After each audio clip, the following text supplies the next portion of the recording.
આજે આપણે ડિસ્કશન કરવાનું છે કે કોઈ પણ જુદા જુદા સંસ્પંદન બંધારણો દોરીને આપે અને એમસીક્યુ પૂછે કે આપેલ સંસ્પંદન બંધારણો પૈકી સંસ્પંદન બંધારણની સ્થાયીતાનો યોગ્ય ક્રમ એટલે કે ચડતો અથવા તો ઉતરતો ક્રમ નક્કી કરો અને 4 ઓપ્શન આપેલા હોય તો કઈ રીતે આપણે એને ડિસાઈડ કરવું, એના માટે એક મસ્ત મજાની ટ્રીક તમને આજે આપીશ અને એના એક્ઝામ્પલ્સ પણ આપીને તમને સમજાવીશ. અલગ અલગ વેરાયટીઝના એક્ઝામ્પલ્સ લઈશ કે જે જુદા જુદા સંસ્પંદન બંધારણો ડ્રો કરેલા હોય ને તમને કહેવામાં આવે કે ભાઈ કઈ રીતે આમાં સ્થાયીતાનો ક્રમ નક્કી કરશું. રેડી? તો દીકરાઓ ખાસ ધ્યાન રાખજો. સૌથી પહેલા આપણે એ ટોપિક જોવાનો છે કે સંસ્પંદન બંધારણની સ્થાયીતાનો ક્રમ કઈ રીતે ડિસાઈડ કરવો. ત્યાર પછીના આપણે ટોપિકમાં આગળ ડિસ્કશન કરશું સંસ્પંદનના પ્રકાર. રેડી? રેઝોનન્સના પ્રકાર, plus R effect, minus R effect શું છે એ ડિસ્કસ કરશું. So let's start the important topic, how to decide the stability order of different resonating structures by using specific tips. Ready? તો દીકરાઓ ખાસ ધ્યાન રાખજો.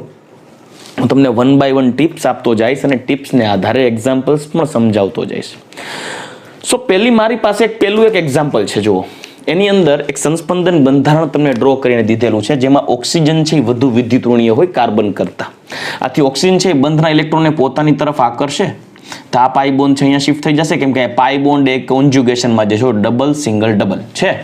તો અહીંયા નેગેટિવ ચાર્જ ડેવલપ થાય, અહીંયા પોઝિટિવ ચાર્જ ડેવલપ થાય. આ સ્ટ્રક્ચરને કહીશ 1, આ સ્ટ્રક્ચરને કહીશ 2. તો આ બેયમાં તમને એવો એમસીક્યુ પૂછેલો હોય કે આપેલ આ સંસ્પંદન બંધારણો પૈકી સ્થાયીતાનો ક્રમ કયો અથવા કયું સૌથી વધુ સ્થાયી છે.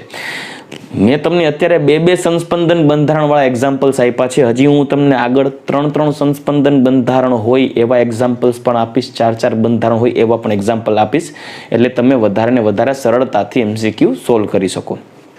પણ શરૂઆત તો આપણે હળવે હળવે કરીએ. આ 2 સંસ્પંદન બંધારણ છે, આ બેમાં સ્થાયીતાનો ક્રમ કયો, સૌથી વધુ સ્થાયી કયું? તો દીકરાઓ એક જ વસ્તુને ખાસ ધ્યાન રાખજો. જુદા જુદા સંસ્પંદન બંધારણો પૈકી તમારે શું જોવાનું? સૌથી પહેલા જોવાનું કે ન્યુટ્રલ કયું છે, મતલબ કયું સંસ્પંદન બંધારણ આયોનિક નથી, એમાં કોઈ આયન અવેલેબલ નથી, એટલે કે નથી ધનભાર કે નથી ઋણભાર. એ સંસ્પંદન બંધારણ કે જે સૌથી ન્યુટ્રલ છે એ સૌથી વધુ સ્થાયી હશે. આ પહેલો મુદ્દો યાદ રાખજો, પહેલી ટીપ મારી યાદ રાખજો. આયોનિક સંસ્પંદન બંધારણ કરતા તટસ્થ બંધારણ સૌથી વધુ સ્થાયી હોય. આ યાદ રાખજો, આયોનિક સંસ્પંદન બંધારણ કરતા તટસ્થ બંધારણ સૌથી વધુ સ્થાયી હોય. રેડી? તો આ બેમાં સૌથી વધુ સ્થાયી કોણ? ન્યુટ્રલ. નો ડાઉટ આમાં ઓવરઓલ તો ન્યુટ્રલ જ થાય, પણ એક ધન આયન અને એક ઋણાયન તો અવેલેબલ છે. તો આ આયોનિક સંસ્પંદન બંધારણ થયું અને આ ન્યુટ્રલ થયું. તો સૌથી વધુ સ્થાયી આ. તો સ્ટેબિલિટી ઓર્ડર જો લખીએ તો સ્ટેબિલિટી થશે 1 is more stable than 2. ચાલો રેડી? નેક્સ્ટ એક્ઝામ્પલ લઈએ. બીજા એક્ઝામ્પલમાં 2 સંસ્પંદન બંધારણો આપેલા છે. કઈ રીતે જુઓ? આ પોઝિટિવ ચાર્જ વાળો કાર્બન છે એ બંધના ઇલેક્ટ્રોનને પોતાની તરફ આકર્ષે અને આ ક્લોરીન ઉપર એક્સ્ટ્રા ઇલેક્ટ્રોન યુગ્મ હોય નીચે તરફ ધકેલે કેમ કે લોન પેર પાઈ બોન્ડ અને સિગ્મા બોન્ડ વચ્ચે, જો લોન પેર સિગ્મા બોન્ડ પાઈ બોન્ડ એટલે લોન પેર અને પાઈ બોન્ડ કોન્જ્યુગેશનમાં છે. બીજું example, positive charge sigma bond અને પાઈ બોન્ડ એટલે પોઝિટિવ ચાર્જ અને પાઈ બોન્ડ પણ કોન્જ્યુગેશનમાં છે એટલે રેઝોનન્સ થાય અને રેઝોનન્સને કારણે પાઈ બોન્ડ અહીંયા શિફ્ટ થઈ ગયો, આ ઇલેક્ટ્રોન પેર અહીંયા ડબલ બોન્ડ બનાવશે, ક્લોરીન ઉપર પ્લસ ચાર્જ આવશે. ચલો આ બેમાં કોણ સ્થાયી? આ છે બંધારણ 1 અને આ છે બંધારણ 2. કોણ સ્થાયી? તો તમને એમ થાય સર ન્યુટ્રલ જોવો, સૌથી વધુ ન્યુટ્રલ હોય, સૌથી સ્થાયી હોય જેમાં આયન્સ ન હોય, પણ તમે જોઈ શકો છો 2 એક્ઝામ્પલ, બેમાં એક પોઝિટિવ ચાર્જ છે.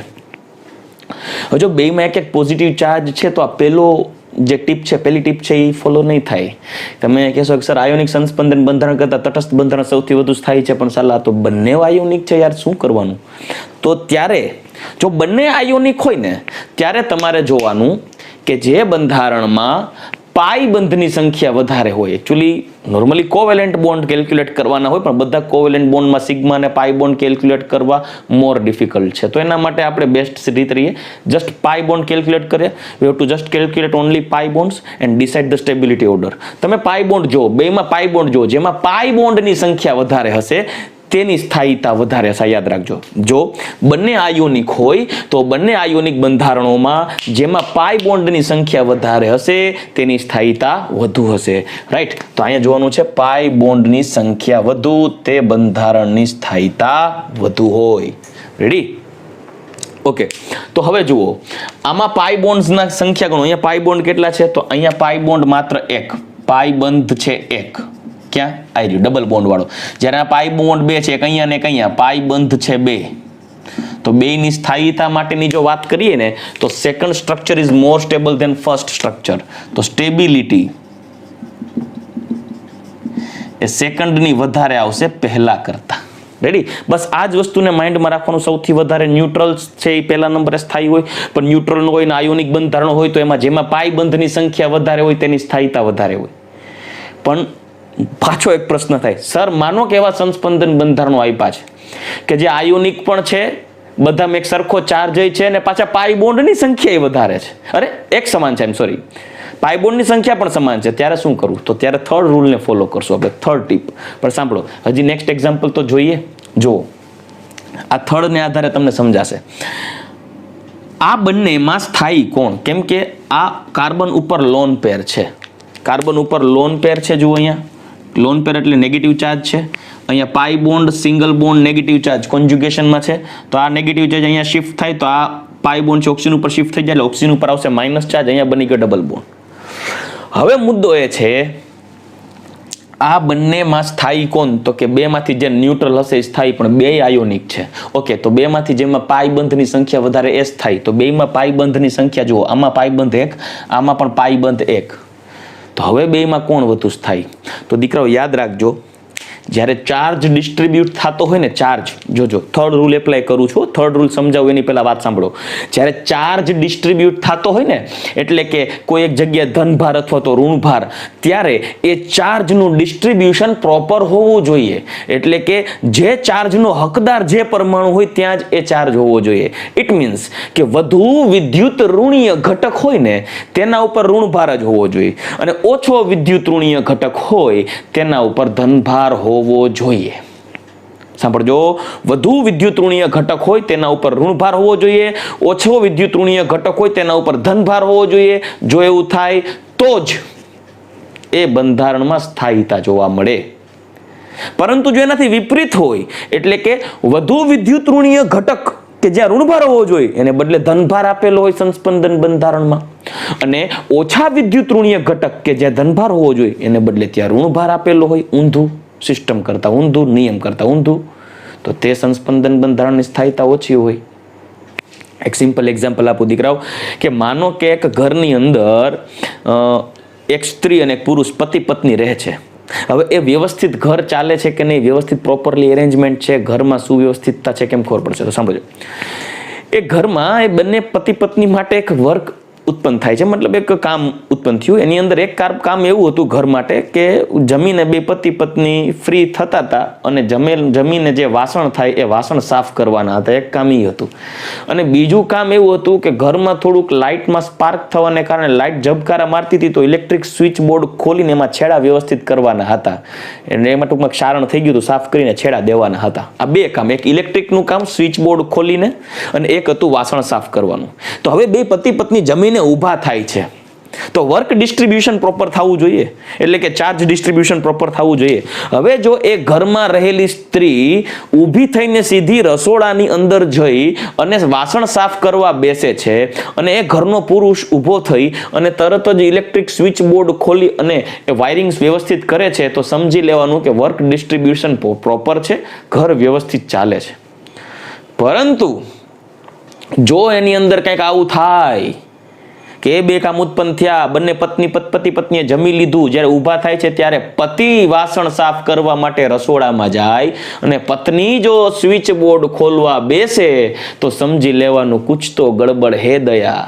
બરાબર, કાંઈક લોચો છે. બિચારો પુરુષ ઠામણા વિચરે છે અને સ્ત્રી ઇલેક્ટ્રિક બોર્ડનું કામ કરે છે, મતલબ ઘર વ્યવસ્થિત ચાલતું નથી, વર્ક ડિસ્ટ્રીબ્યુશન પ્રોપર નથી, એની અસ્થાયીતા વધુ હોય. બસ આ જ વસ્તુને યાદ રાખવાની કે વધુ વિદ્યુત ઋણીય ઘટક ઉપર ઋણભાર હોય અને ઓછા વિદ્યુત ઋણીય ઘટક ઉપર ધનભાર હોય, તો એ સંસ્પંદન બંધારણ બીજાની સાપેક્ષે સ્થાયી. તો ચાલો અહીંયા જુઓ, જો બંધારણોમાં પાયબંધની સંખ્યા સમાન હોય, મતલબ ન્યુટ્રલ ન હોય, બે આયોનિક હોય, બેમાં પાયબંધની સંખ્યા પણ સમાન હોય છે આ બંધારણ, ત્યારે વધુ વિદ્યુતઋણીય ઘટક પર ઋણભાર, સાંભળજો ખાસ, તો વધુ વિદ્યુતઋણીય ઘટક પર ઋણભાર અને ઓછા વિદ્યુતઋણીય ઘટક પર ધનભાર હોય તેવું બંધારણ વધુ સ્થાયી. પરંતુ જો ખેલ ઊંધો હોય, મતલબ પરંતુ જો સાંભળજો, વધુ વિદ્યુતઋણીય ઘટક પર ધનભાર અને ઓછા વિદ્યુતઋણીય ઘટક પર ઋણભાર હોય તો બંધારણ ઓછું સ્થાયી થાય. તો એની સ્થાયીતા ઓછી હોય, કેમ કે વિપરીત થયું, જ્યાં ધનભાર હોવો જોઈએ અહીંયા ઋણભાર, ઋણભાર હોવો જોઈએ અહીંયા ધનભાર. ઊંધું થઈ ગયું. રેડી? તો આ બાબતને ધ્યાનમાં લેશું. અહીંયા બંને ઉપર આયોનિક ચાર્જ છે, ઋણભાર છે, બેમાં એક એક ઋણભાર છે, બેમાં એક એક પાઈ બોન્ડ છે. ત્યારે અહીંયા જોશો તો કાર્બન ઉપર ઋણભાર છે, આ બંધારણમાં ઓક્સિજન ઉપર ઋણભાર છે. આ બંધારણ 1 છે, આ બંધારણ 2 છે. પરંતુ આ બંને બંધારણોમાં કાયદેસર ઋણભાર કેના પાસે હોવો જોઈએ? જે હકદાર હોય. ઋણભાર એની પાસે જ હોવો જોઈએ જે વધુ વિદ્યુતઋણીય ઘટક હોય. તો કાર્બન અને ઓક્સિજનમાં વધુ વિદ્યુતઋણીય ઓક્સિજન હોય, રાઈટ? તો ઓક્સિજન ઉપર ઋણભાર હોય ને એ વધારે સ્થાયી. તો આ બંને બંધારણોમાં સ્ટેબિલિટી ઓર્ડર જ્યારે લઈએ તો બંધારણ 2 એ બંધારણ 1 કરતા વધુ સ્થાયી થશે. રેડી? ચાલો હજી એક એક્ઝામ્પલ જુઓ. આમની અંદર પણ આ બે બંધારણો આપ્યા છે, સંસ્પંદન બંધારણો, જેમની અંદર એક બંધારણમાં ઓક્સિજન ઉપર પ્લસ ચાર્જ છે, નાઇટ્રોજન ન્યુટ્રલ છે. આ બંધારણમાં નાઇટ્રોજન ઉપર પ્લસ ચાર્જ છે, ઓક્સિજન ન્યુટ્રલ છે. સૌથી પહેલા બંધારણ 1 અને બંધારણ 2 બતાવ્યું. પરંતુ વાત એવી છે, તમારે સ્ટેબિલિટી જોવી તો પહેલા એ જોવાનું કે જે બેમાં જે ન્યુટ્રલ હોય તેના પર કોઈ ચાર્જ ન હોય, સૌથી વધુ સ્થાયી. 1 by 1 રૂલ્સને ફોલો કરતું જવાનું. પણ સર આમાં તો બેમાં એક એક ચાર્જ છે, મતલબ પહેલો રૂલ ફોક જાય. બીજો રૂલ કે જેમાં પાયબંધની સંખ્યા વધારે એ બંધારણ વધુ સ્થાયી. તો પાયબંધ ગણીએ, એક ડબલ બોન્ડ એક પાઈ બોન્ડ અહીંયા, બીજો પાઈ બોન્ડ અહીંયા, બે પાઈ બોન્ડ અહીંયા, ડબલ બોન્ડ એક પાઈ બોન્ડ અહીંયા, બીજો પાઈ બોન્ડ અહીંયા, આમાં બે પાઈ બોન્ડ, બેમાં એક એક પાઈ બોન્ડ, બબે પાઈ બોન્ડ છે, મતલબ બીજો રૂલ ફોક. ત્રીજો રૂલ, વધુ વિદ્યુતઋણીય ઘટક ઉપર ઋણભાર હોવો જોઈએ, ઓછા વિદ્યુતઋણીય ઘટક ઉપર ધનભાર હોવો જોઈએ, તો પ્રોપરલી સ્થાયી. હવે આ બેમાં જુઓ, અહીંયા ધનભાર ઓક્સિજન ઉપર છે, અહીંયા ધનભાર નાઇટ્રોજન ઉપર છે. બસ આ ટ્રીકને ફોલો કરો, બહુ સરળતાથી તમે આન્સર મળી જશે. ભલે સ્ટ્રક્ચર જોઈને ડઘાઈ જાવ, પણ એનું જે સોલ્યુશન મેળવવાનું છે એ બહુ સિમ્પલ છે. આ બેમાં નાઇટ્રોજન ઉપર પ્લસ ચાર્જ છે, આમાં ઓક્સિજન ઉપર પ્લસ ચાર્જ છે. દીકરાઓ, પ્લસ ચાર્જ ક્યાં હોવો જોઈએ? જેની વિદ્યુત ઋણતા ઓછી હોય. ઓક્સિજન અને નાઇટ્રોજનની વિદ્યુત ઋણતામાં નાઇટ્રોજનની વિદ્યુત ઋણતા ઓક્સિજનની વિદ્યુત ઋણતા કરતા ઓછી છે. મતલબ ઓક્સિજન વધુ વિદ્યુતઋણીય છે. તો પોઝિટિવ ચાર્જ ઓક્સિજન ઉપર ન હોવો જોઈએ, નાઇટ્રોજન ઉપર હોવો જોઈએ. તો આ બંનેમાં પાઈ બોન્ડ એ સરખા છે, બે આયોનિક છે, પણ અહીંયા નાઇટ્રોજન ઉપર પ્લસ ચાર્જ, અહીંયા ઓક્સિજન ઉપર પ્લસ ચાર્જ છે. તો આ વધારે સ્થાયી થવું જોઈએ, કેમ કે અહીંયા ચાર્જ ડિસ્ટ્રીબ્યુશન પ્રોપર છે. તો second structure is more stable than first. તો આમાં સ્ટેબિલિટી ઓર્ડર થશે, second one is more stable than first one. ચાલો નેક્સ્ટ એક્ઝામ્પલ જોઈએ. આ 3 એક્ઝામ્પલ્સ આપ્યા છે. આ ત્રણેયના સ્થાયીતાનો ક્રમ નક્કી કરીએ. આ પહેલું બંધારણ, આ બીજું બંધારણ, આ ત્રીજું બંધારણ. ત્રણેયમાં સ્થાયીતાનો ક્રમ. ચાલો સૌથી પહેલા તો સ્થાયીતા માટે ડિસ્કશન કરીએ. તો આમાં છે ને બે પ્રોબેબિલિટી હોય. એક ઓક્સિજન ઉપર પણ અબંધકારક ઇલેક્ટ્રોન યુગ્મ હોય છે અને નાઇટ્રોજન પણ ઉપર અબંધકારક ઇલેક્ટ્રોન યુગ્મ હોય. તો આમાં કેવું થાય કે કાં તો નાઇટ્રોજન ઇલેક્ટ્રોન યુગ્મનું દાન કરે તો આવું થાય, અથવા તો ઓક્સિજન ઇલેક્ટ્રોન યુગ્મનું દાન કરે તો આ બંધારણ શક્ય છે. પણ આ ત્રણેય શક્ય બંધારણોમાં કોણ વધુ સ્થાયી, કોણ ઓછો સ્થાયી કેમ નક્કી કરશું? પહેલો રૂલ, ન્યુટ્રલ હોય સૌથી વધુ સ્થાયી. ગોતો ન્યુટ્રલ છે, આમાં એક પોઝિટિવ ચાર્જ છે, ચાલો આની આમે પોઝિટિવ નહીં, આમે પોઝિટિવ. પહેલો રૂલ નહીં મેળ પડે. બીજો રૂલ, જેમાં પાઈ બોન્ડ સંખ્યા વધારે હોય તો આમાં પાઈ બોન્ડ ગણીએ, આમાં પાઈ બોન્ડ 0, આમાં પાઈ બોન્ડ 1, આમાં પાઈ બોન્ડ 1. મતલબ આ બે કરતા આની સ્થાયીતા સૌથી ઓછી, કેમ કે આમાં પાઈ બોન્ડ છે જ નહીં. તો બીજો ને ત્રીજો એ પહેલા કરતા વધુ સ્થાયી, ઈ ફાઇનલ થયો. સૌથી ઠાઠે આવશે પહેલું, સૌથી ઓછું સ્થાયી. તો સ્ટેબિલિટી ઓર્ડર લઈએ ને દીકરાઓ, તો first one is less stable, સૌથી ઓછું સ્થાયી. જો હું ચડતો ક્રમ આ વખતે લખું છું. હવે આ બેમાં કોણ સ્થાયી? સર આમાં તો બેમાં પાઈ બંધની સંખ્યા સરખી છે. ઓકે, તો થર્ડ રૂલ એપ્લાય કરો. ધનભાર એની ઉપર જ હોવો જોઈએ જેની વિદ્યુત ઋણતા ઓછી હોય. તો આમાં ધનભાર ઓક્સિજન ઉપર અહીંયા થર્ડમાં આપ્યો છે અને સેકન્ડમાં ધનભાર નાઇટ્રોજન ઉપર આપ્યો છે. તો નાઇટ્રોજન ઉપર ચાર્જ ડિસ્ટ્રીબ્યુશન પ્રોપર કહેવાય, કેમ કે નાઇટ્રોજનની વિદ્યુત ઋણતા ઓક્સિજન કરતા ઓછી છે. તો નાઇટ્રોજન ઉપર ધનભાર યોગ્ય કહેવાય. તો બીજો નંબર સૌથી વધુ સ્થાયી, તો પછી આવશે થર્ડ વન ને સૌથી વધુ સ્થાયી આવશે સેકન્ડ વન. ચાલો રેડી? નેક્સ્ટ પણ માનો કે ક્યારેક એવા બે સ્ટ્રક્ચર્સ આપેલા હોય જુદા જુદા આલ્કીનના અને તમને એવું કહેવામાં આવે કે આ ફોર એક્ઝામ્પલ આ જ ઉદાહરણ ચાલો આ બેમાં કોણ વધુ સ્થાયી છે સ્ટ્રક્ચર 1 અને સ્ટ્રક્ચર 2 આ હેપ્ટાટ્રાઇન છે હેપ્ટાટ્રાઇન બરાબર હવે હેપ્ટાટ્રાઇનમાં અહીંયા 3 દ્વિબંધ છે અહીંયા 3 દ્વિબંધ છે તો આ બંનેમાં સ્થાયી કોણ તો કે સાહેબ આ બંને ન્યુટ્રલ જ છે કોઈ ચાર્જ નથી તો ધનભાર નથી ઋણભાર નથી સ્થાયીતા કેમ નક્કી કરવું ત્યારે જ્યારે આવી ઘટના થાય ત્યારે યાદ રાખવાનું પાઈ બોન્ડ જેટલું કોન્જ્યુગેશન વધુ દર્શાવશે મતલબ પાઈ બોન્ડ જેટલા કોન્જ્યુગેશનમાં વધારે હશે તેટલી તેની સ્થાયીતા વધારે હશે યાદ રાખજો પાઈ બોન્ડમાં જેટલું કોન્જ્યુગેશન વધુ થશે એટલી સ્થાયીતા વધુ તો અહીંયા કોન્જ્યુગેશન ગણજો double single double single double single okay એટલે 3 પાઈ બોન્ડ કોન્જ્યુગેશન અહીંયા જુઓ ડબલ સિંગલ એટલે વળી સિંગલ તો અહીંયા કોન્જ્યુગેશન બ્રેક થઈ ગયું તો અહીંયા તો 2 પાઈ બોન્ડ કોન્જ્યુગેશનમાં છે એકાંતરીય આમાં 3 પાઈ બોન્ડ કોન્જ્યુગેશનમાં છે એકાંતરીય તો જ્યારે આવી પરિસ્થિતિ થાય ત્યારે જેમાં કોન્જ્યુગેશન વધારે તેની સ્થાયીતા વધારે તો આમાં સ્ટેબિલિટી ઓર્ડર લઈએ તો સ્ટેબિલિટી ઓર્ડરમાં first one is more stable than second one ચાલો રેડી તો ચાલો દીકરો આટલા એક્ઝામ્પલ્સ આપ્યા પણ ક્યારેક એવું પણ બને કે એક સરળ શૃંખલા હોય એક શાખિત શૃંખલા હોય કોન્જ્યુગેશન એક સમાન હોય ત્યારે સ્ટેબિલિટી ઓર્ડર કેમ લેવું દીકરાઓ એકચ્યુઅલી આટલા નીટ માટે સફિશિયન્ટ છે આનાથી વિશેષ નીટમાં આવે પણ નહીં એકચ્યુઅલી હજી એવા એક્ઝામ્પલ્સ પણ ડેવલપ થઈ શકે હજી એવા વધારે ટીપસાઇટ ડેવલપ થઈ શકે કે જે મોર ડિફિકલ્ટ સ્ટ્રક્ચર્સ હોય એને વધારે ને વધારે ડિફિકલ્ટી સાથે પૂછ્યા હોય ચાર્જ ડિસ્ટ્રીબ્યુશન સાથે એક કરતાં વધારે ચાર્જ હોય બે ચાર્જ નજીક નજીક એક દૂર ત્યારે કેમ નક્કી કરવું ને એનો રૂલ હોય કે બે સમાન ચાર્જ જેમ એકબીજાની નજીક હોય ને એમ સ્થાયીતા ઓછી હોય જેમ અસમાન ચાર્જ એકબીજાની નજીક હોય એમ સ્થાયીતા વધારે હોય પણ એમાં ક્વેશ્ચન્સ આવવાની પ્રોબેબિલિટી ઓછી છે સો ડોન્ટ વરી આપણે એવા પોઈન્ટ્સને લેવાય નથી આપણે જેટલા જરૂર છે એના કરતાં થોડા વધારે લઈએ છીએ પણ એક્સ્ટ્રા ઓર્ડિનરી ટોપિક્સ એડવાન્સ લેવલને નથી નાખતો હું રેડી તો હવે મેં આ પોઈન્ટ સમજાવ્યો ઉપરોક્ત ત્રણેય નિયમ સમાન હોય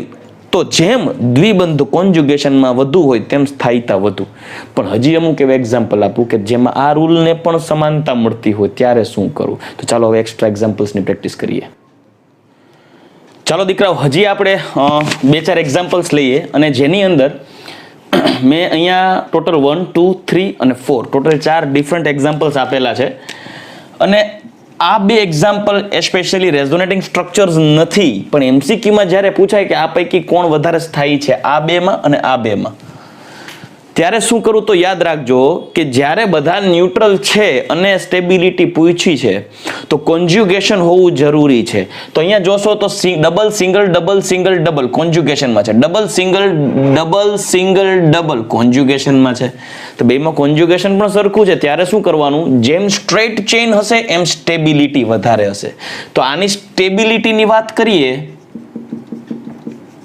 તો આ સ્ટ્રક્ચર આના કરતા વધુ સ્થાયી હશે ત્યારે આ બાબતને ખાસ ધ્યાનમાં રાખજો જો કોન્જ્યુગેશન સમાન હોય તો શાખિત બંધારણ ઓછું સ્થાયી બસ પરંતુ માનો કે આ બે બંધારણ જોવું આમાં કોન્જ્યુગેશન છે આમાં પણ કોન્જ્યુગેશન છે પણ આ બંધારણ છે નોન એરોમેટિક આમાં એરોમેટિક લાક્ષણિકતા નથી જ્યારે આ બેન્ઝીન છે એ એરોમેટિક લાક્ષણિકતા ધરાવે છે કેમ કે આ એરોમેટિક પ્રોપર્ટી જે વિશિષ્ટ ગુણધર્મો છે એરોમેટિક સંયોજનોના જેમ કે તેની વિશિષ્ટ સુગંધ છે આલ્કેન સંયોજનની જેમ વિસ્થાપન પ્રક્રિયાઓ સરળતાથી આપે છે ઠંડા અને મંદ KMnO4 સાથે યોગશીલ પ્રક્રિયા આપતો નથી હેલોજન સાથે સરળતાથી યોગશીલ પ્રક્રિયા આપતો નથી પરંતુ વિસ્થાપન પ્રક્રિયાઓ આપી શકે છે તો એરોમેટિક લાક્ષણિકતા ધરાવતું કોઈ સ્પીસીઝ હોય તો તેની સ્થાયીતા સૌથી વધારે હોય આ યાદ રાખવું તો આમાં સ્થાયીતા એરોમેટિક કમ્પાઉન્ડની વધારે આવશે દીકરાઓ ઘણી વખત એવા MCQs પૂછાય છે કોઈ આયનો ડ્રો કરેલા હોય કોઈ બંધારણ ડ્રો કરેલા હોય અને એવું પૂછે કે નીચેના આપેલ બંધારણો પૈકી કોણ એરોમેટિક લાક્ષણિકતા ધરાવે છે કોણ એરોમેટિક લાક્ષણિકતા ધરાવતું નથી એટલે કે કોણ એરોમેટિક છે કોણ નોન એરોમેટિક છે અને કોણ એન્ટી એરોમેટિક છે દીકરાઓ આ બાબતને પણ ખાસ અભ્યાસ કરવો પડશે એના માટે પણ તમને ટ્રીક આપી દઈશ કે તમારે મોલેક્યુલ્સને કઈ રીતે જજ કરવા કે એરોમેટિક છે નોન એરોમેટિક છે કે એન્ટી એરોમેટિક છે બરાબર એના માટે આપણે આ ચેપ્ટરના લાસ્ટ લેક્ચરની અંદર આપણે વસ્તુ ઇન્વોલ્વ કરી દઈશ જ્યારે યોગ્ય સમય આવશે ત્યારે અત્યારે આપણે આ પોઈન્ટને કન્ટિન્યુ કરીએ નેક્સ્ટ મુદ્દો જોઈએ આમાં 4 ડિફરન્ટ અલગ અલગ એક્ઝામ્પલ્સ આપેલા છે રેઝોનેટિંગ સ્ટ્રક્ચર્સ ડ્રો કરેલા છે અને એની સ્થાયીતાનું ક્રમ કયો તો 4 ઓપ્શન્સ અલગ અલગ આપેલા હોય એકચ્યુઅલી 2009 કે 10 ની અંદર IIT માં પૂછાયેલો ક્વેશ્ચન છે. પણ જ્યારે આવો કોઈ ક્વેશ્ચન પૂછાય તો તમારે શું કરવાનું છે? બસ આ જ રૂલને ફોલો કરવાના છે. બહુ સિમ્પલ છે. સૌથી પહેલા જો સૌથી વધારે ન્યુટ્રલ હશે, સ્થાયી હશે, તો કે સર ભૂલી જાવ રૂલ્સ, ન્યુટ્રલ કોઈ છે જ નહીં, બધા આયોનિક છે. Okay, done. હવે તો કે હવે બીજો રૂલ એપ્લાય કરો જેમાં પાઈ બોન્ડ્સ વધારે ની સ્થાયીતા વધારે. ઓકે, તો આમાં પાઈ બોન્ડ ગણો 1 2, આમાં પાઈ બોન્ડ 2, કેમ કે આમાં બે પાઈ બોન્ડ હશે, બેમાં એક એક. જ્યારે આમાં ટ્રિપલ બોન્ડ હોવાથી આમાં બે પાઈ બોન્ડ, તો વેરી ગુડ. આ બેમાં બે પાઈ બોન્ડ છે. જ્યારે આ બેમાં જોજો એક જ ડબલ બોન્ડ છે, આ બેમાં એક એક પાઈ બોન્ડ છે. તો જેની પાઈ બોન્ડની સંખ્યા વધારે એની સ્થાયીતા વધારે, તો આ બેની સ્થાયીતા વધારે આવશે પહેલા અને ત્રીજાની. પણ આ બેમાં કોણ વધારે સ્થાયી પહેલા અને ત્રીજામાં? તો જોવો, નાઇટ્રોજન ઉપર પોઝિટિવ ચાર્જ અને નાઇટ્રોજન ઉપર જ નેગેટિવ ચાર્જ. જ્યારે થર્ડ બંધારણમાં નાઇટ્રોજન ઉપર પોઝિટિવ ચાર્જ અને કાર્બન ઉપર નેગેટિવ ચાર્જ. અરે કાર્બનની વિદ્યુત ઋણતા ઓછી હોય નાઇટ્રોજન કરતા, તો આ પોઝિટિવ ચાર્જ કાર્બન ઉપર હોવો જોઈએ અને નેગેટિવ ચાર્જ નાઇટ્રોજન ઉપર હોવો જોઈએ. પણ ખરેખર ઊંધું છે. જેના ઉપર પોઝિટિવ ચાર્જ હોવો જોઈએ તેના ઉપર નેગેટિવ છે, જેના ઉપર નેગેટિવ ચાર્જ હોવો જોઈએ તેના ઉપર પોઝિટિવ છે. તો આની સ્થાયીતા ઓછી હશે કમ્પેરેટિવલી ફર્સ્ટ સ્ટ્રક્ચર. તો આની સ્ટેબિલિટી ઓર્ડર લખવા જઈએ, so first is more stable than third one. હવે ત્રીજા પછી આ બેમાં જો, કેમ કે એમાં પાયબંધની સંખ્યા છે આ બે કરતા ઓછી છે, એટલે હવે આને પ્રાયોરિટી આપવાની. જોજો આમાં ચાર્જ ડિસ્ટ્રીબ્યુશન પ્રોપર નથી, પણ પાઈ બોન્ડ વધારે છે એટલે આને સ્ટેબલ કીધું છે આ બે કરતા. હવે અહીંયા જુઓ, આમાં પાઈ બોન્ડ સરખા છે પણ કાર્બન ઉપર નેગેટિવ, નાઇટ્રોજન ઉપર પોઝિટિવ. જ્યારે અહીંયા નાઇટ્રોજન ઉપર નેગેટિવ, કાર્બન ઉપર પોઝિટિવ. હા, આમાં બરાબર, આમાં જણ ઇલેક્ટ્રિકનું કામ કરે છે અને સ્ત્રી છે એ ઠામણા વિછરે છે ભાઈ. બરાબર. જ્યારે આમાં ઊંધું છે, જણ છે એ વાસણ સાફ કરે છે ને લેડી મેમ્બર છે એ ઇલેક્ટ્રિકનું કામ કરે છે. ઊંધું સ્ટ્રક્ચર. જો ચાર્જ ડિસ્ટ્રીબ્યુશન પ્રોપર નથી, તો આ બેમાં સ્ટેબિલિટી સેકન્ડની થાય. સો પછી આવશે સેકન્ડ અને એના કરતાં ઓછું સ્ટેબલ થશે ફોર્થ વન. તો એનો આન્સર થશે. ચલો લાસ્ટ એક્ઝામ્પલ લઈએ. આ 3 એક્ઝામ્પલ છે અને તમને એમાં સ્ટેબિલિટી ઓર્ડર પૂછ્યો છે, સૌથી વધુ સ્થાયી કોણ? જોવો. સૌથી પહેલો રૂલ લાગી ગયો, સૌથી ન્યુટ્રલ છે. Okay, done. તો સૌથી પહેલું છે સૌથી વધુ સ્થાયી થશે, સ્ટેબિલિટી. ઓકે, પછી આ બેમાં તો કે બેમાં પાઈ બોન્ડ ગણો, આમાં ઓલરેડી 2 પાઈ બોન્ડ છે એટલે આ સ્ટેબલ થાત જ. જ્યારે અહીંયા પાઈ બોન્ડ 1, અહીંયા પાઈ બોન્ડ 1. હવે બેમાં પાઈ બોન્ડ સરખા છે. ચાર્જ ડિસ્ટ્રીબ્યુશન જુઓ, અહીંયા કાર્બન ઉપર નેગેટિવ, ઓક્સિજન ઉપર પોઝિટિવ. જ્યારે અહીંયા કાર્બન ઉપર પોઝિટિવ, ઓક્સિજન ઉપર નેગેટિવ. આ પ્રોપર છે. કાર્બનની વિદ્યુત ઋણતા ઓછી હોવાથી ત્યાં ધનભાર હોવો જોઈએ, જે છે. ઓક્સિજનની વિદ્યુત ઋણતા વધુ હોવાથી ત્યાં ઋણભાર હોવો જોઈએ, તો છે. So second one more stable than third one. તો third one is more stable than second one. Ready? So 1, 3 and 2. આ થઈ ગયો સ્ટેબિલિટી ઓર્ડર. આ રીતે તમારે MCQ સોલ્વ કરવાના થશે જો આવા કોઈ ક્વેશ્ચન્સ પૂછાય તો. ઓકે, ચલો દીકરો, આજના લેક્ચરમાં આપણે આ તો જોઈ ગયા, પણ એક વાત મારે તમને ખાસ કહેવાની છે. એકચ્યુઅલી સંસ્પંદનને આધારે આપણે કાર્બોકેટાઇનની સ્ટેબિલિટી પણ જોશું. જેમ આપણે આગળ જોઈ ગયા હાઇપર કોન્જ્યુગેશનને આધારે અને પ્રેરક અસરને આધારે જો કાર્બોકેટાઇનની સ્ટેબિલિટી જોઈ ગયા, તો એઝ ઇટ ઇઝ કાર્બોકેટાઇનની સ્ટેબિલિટી માટે રેઝોનન્સ પણ મોસ્ટ ઇફેક્ટિવ છે. જેમાં રેઝોનન્સ થતું હોય તેમાં કાર્બોકેટાઇન સૌથી વધારે સ્ટેબિલિટી દર્શાવતો હોય.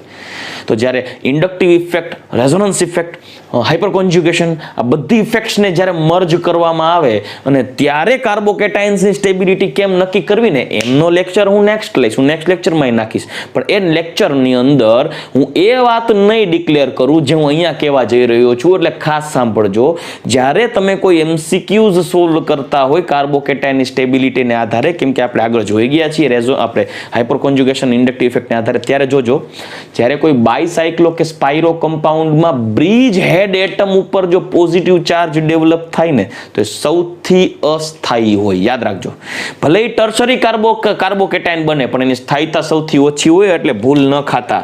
ખાસ નોંધ, બાયસાયક્લો આપણે IUPAC નામકરણ જોઈ ગયા છીએ, બરાબર. બાયસાયક્લો સંયોજનો માં બ્રિજ હેડ કાર્બોકેટાયન સૌથી અસ્થાયી હોય. આ બાબતને ખાસ ધ્યાનમાં રાખજો. હું એક એક્ઝામ્પલ આપું જેથી કરી તમને ખ્યાલ આવે. દાખલા તરીકે મારી પાસે છે CH3CH2+, આ થઈ ગયો પ્રાથમિક કાર્બોકેટાયન, અને જ્યારે એક બ્રિજ હેડ કાર્બોકેટાયન છે,